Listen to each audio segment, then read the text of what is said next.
Okay, so this is the proposed site for Project Kea. The site's 15 hectares and we're about 2.5 k's from Neti Township.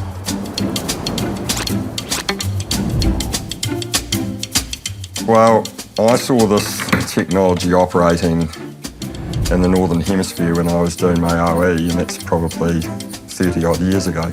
As a farmer, I'm a caretaker of the land, and I sort of thought, well, why isn't New Zealand doing this? We've moved to an amazing system around New Zealand. We're dealing with waste really well. I don't think we need a big burner.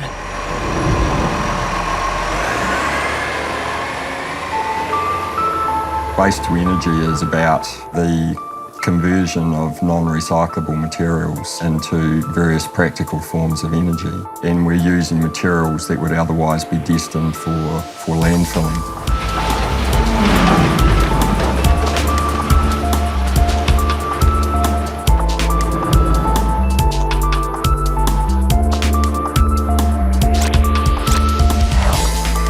Well, I'm Crispin Langston and I'm one of the local general practitioners. Been in Waimate for 20 years now. From a medical point of view, we have a number of concerns. Any incineration process will have products. Those products are either emissions going out the chimney or ashes being produced. There's fly ash, which is one of the harmful products that's generated from the processing itself, and in the past has been buried in the ground, but we're using a plasma treatment to treat that. That leaves us with the great ash. And great ash remains a problem. New Zealand does not allow its use at all. At present, all great ash must go to landfill.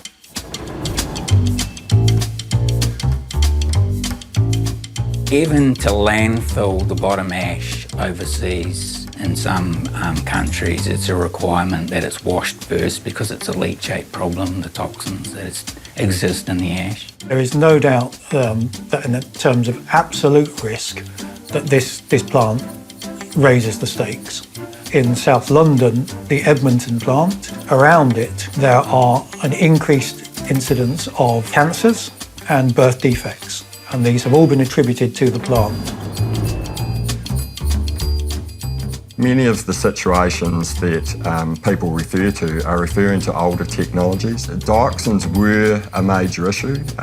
As I understand it now, dioxins are handled very comfortably within the processing system with a 7-step flue gas treatment. My concern is that it's technology, and technologies always fail at some point. A very good example of these things are safety critical industries, in particular the nuclear industry and aviation. These are places where safety is paramount, and yet we still get failures, we still have accidents.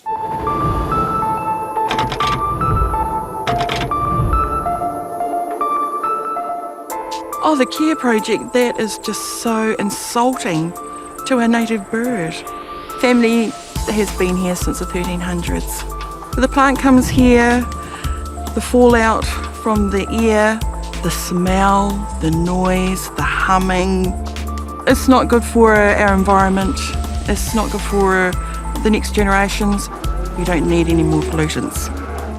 Do you know much about waste to energy a few years ago? I knew next to nothing when these guys pitched their concept. It was, that's when I schooled myself up on what it was about.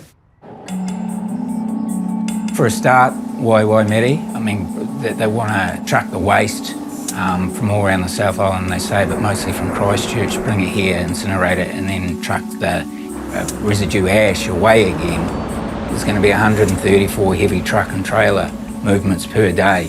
These things in Europe are usually set up near population base and the waste source and have infrastructure to support it. I don't understand why you're proposing to put this so far from an urban mass. What we've tried to do is focus the plant on an area that's centrally located to all of the waste throughout the South Island. It's intended that we will move upwards of 50% by rail if we can possibly achieve that. Yeah, so South Island Resource Recovery Limited, since coming here and pitching this proposal, they haven't really acknowledged us much at all. They were always said on their website that community consultation was important to them and that they would come and consult with us before applying for resource consent, which hasn't happened. We went to discuss the project initially. We didn't have a piece of land at that stage and we hadn't prepared all of our technical reports. That took quite some time to go through that process, so it was a long time before we returned to the community. They were not readily engaging with the local community.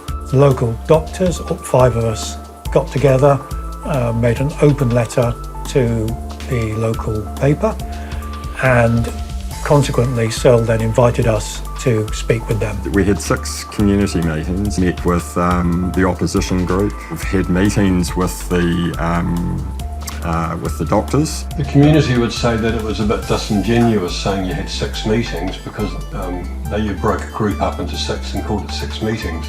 Well, we found that running the meetings in smaller groups actually allows people to speak. You know, people are reluctant to stand up and speak in large forums. Mr Taylor was at one of the meetings, asked if the Waimate community showed that they didn't want this incinerator, would they leave town?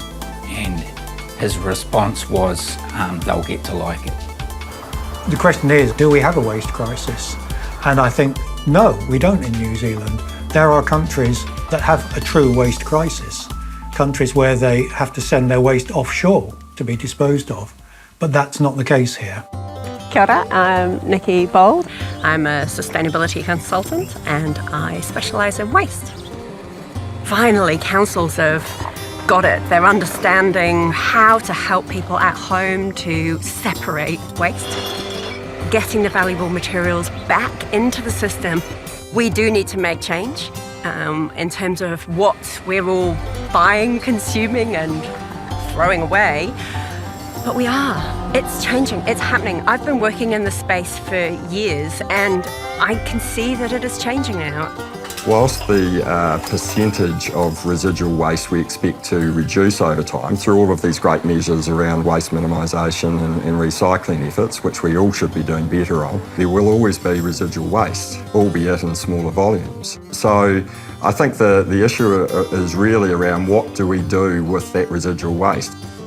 We do not have the population in New Zealand to sustain massive burning machines to keep the energy coming. We would have to feed it. Where are we going to get all of that waste from? It just means we have to encourage people to waste, which is the opposite of what we're trying to do right now. We did ask him if it wasn't viable, if they couldn't secure enough waste to make it viable, would they import waste?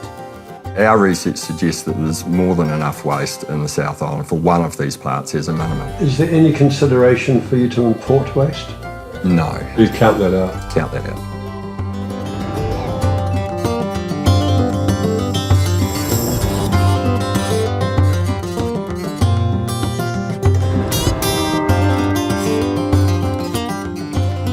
I think that as New Zealanders, we've all got a responsibility to look after the land. You know, I'm pretty passionate about this. I think it's the right thing for New Zealand.